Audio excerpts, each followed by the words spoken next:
So today I was writing an article for my hot tub website, hottubownerhq.com. If you don't know that website, I was writing an article today about hot tub stabilizers and whether you need one, what it is, that kind of thing. And it occurred to me that I'd never actually done a video on that subject. And you may have heard that term and wondered if you needed it. So I thought I would make this video real quick today just to kind of help out in case that question has ever popped into your mind. Hi, I'm Jeff Campbell from hottubownerhq.com, and I'm glad you're here with me. So first, let's talk about what hot tub stabilizer is. And no, it's not related to Stabler from Law & Order SVU. Ching, ching.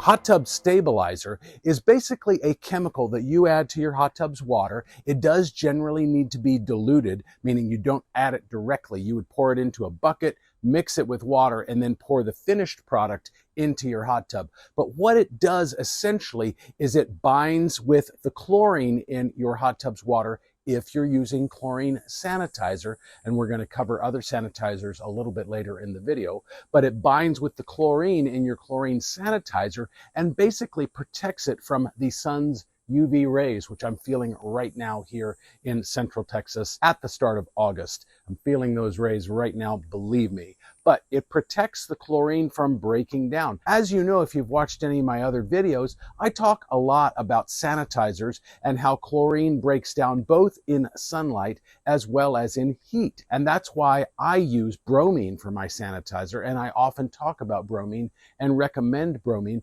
because bromine doesn't break down in sunlight or heat the same way that chlorine does. So even though bromine is more expensive than chlorine, you don't have to add it nearly as frequently as you do chlorine, which goes away very quickly in sunlight and heat, as I've just talked about. But stabilizer is a way to extend the life of the chlorine, and this applies to both pools and hot tubs that get direct sunlight and that use chlorine as their sanitizer. So the next question people have, of course, is do all hot tubs need stabilizer? And the short answer is no. The primary ways that hot tubs need stabilizer are, you guessed it, if you use chlorine sanitizer and if it gets a lot of direct sunlight. Now, my hot tub is in the direct sun, as you can see, and if I left my cover off all day long, it would get a lot of direct sunlight. But the reality of it is, I don't leave the cover off. It's always closed unless I'm soaking in it. It would be awkward to have the cover on if I was soaking in it, but I never have it just sitting open like it is right now. I just do that for my videos.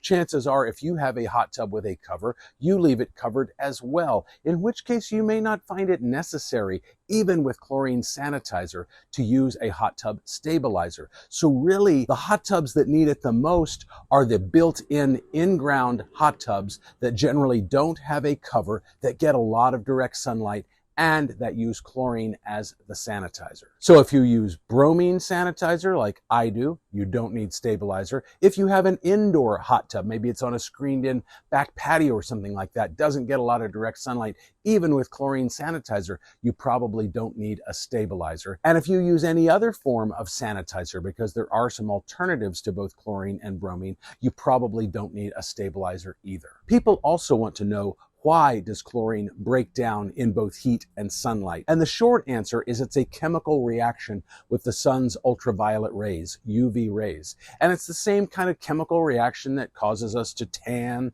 and causes, things like hot tub covers to break down over time, especially my old hot tub cover, which was vinyl, not like this new polyester one that I got from Master Spas. But the sun's UV rays do a lot of damage to a lot of things, and they destroy essentially chlorine molecules.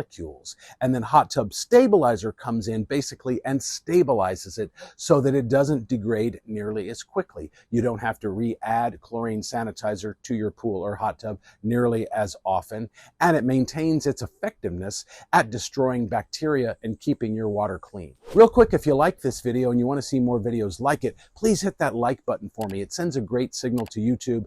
They show my videos to more people just like you, helps me grow my channel, and it's a great way to say thank you to me for taking the time to make these videos. The next question people want to know is, are there more than one type of hot tub stabilizers? And the short answer is yes, there are really two main kinds.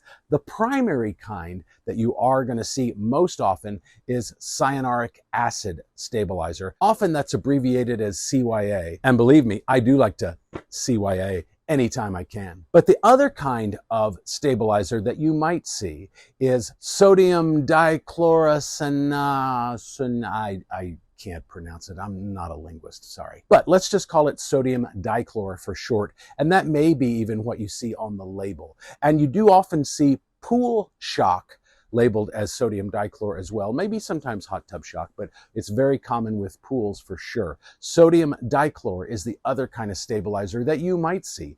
And as the name implies, that one is kind of chlorine based, whereas cyanuric acid is not chlorine based, but they operate in very much the same way, bonding with those chlorine molecules and extending the life even in the sun's brutal UV rays. If you want to know more about why I like bromine over chlorine for my sanitizer, because there are a lot of reasons, but there are some reasons you might want chlorine. If you want to dive in deeper into that, do check out this video right up here on my channel, where I break down exactly what the key differences are and how to know what is best for your hot tub. But for now, I'll see you in the next video.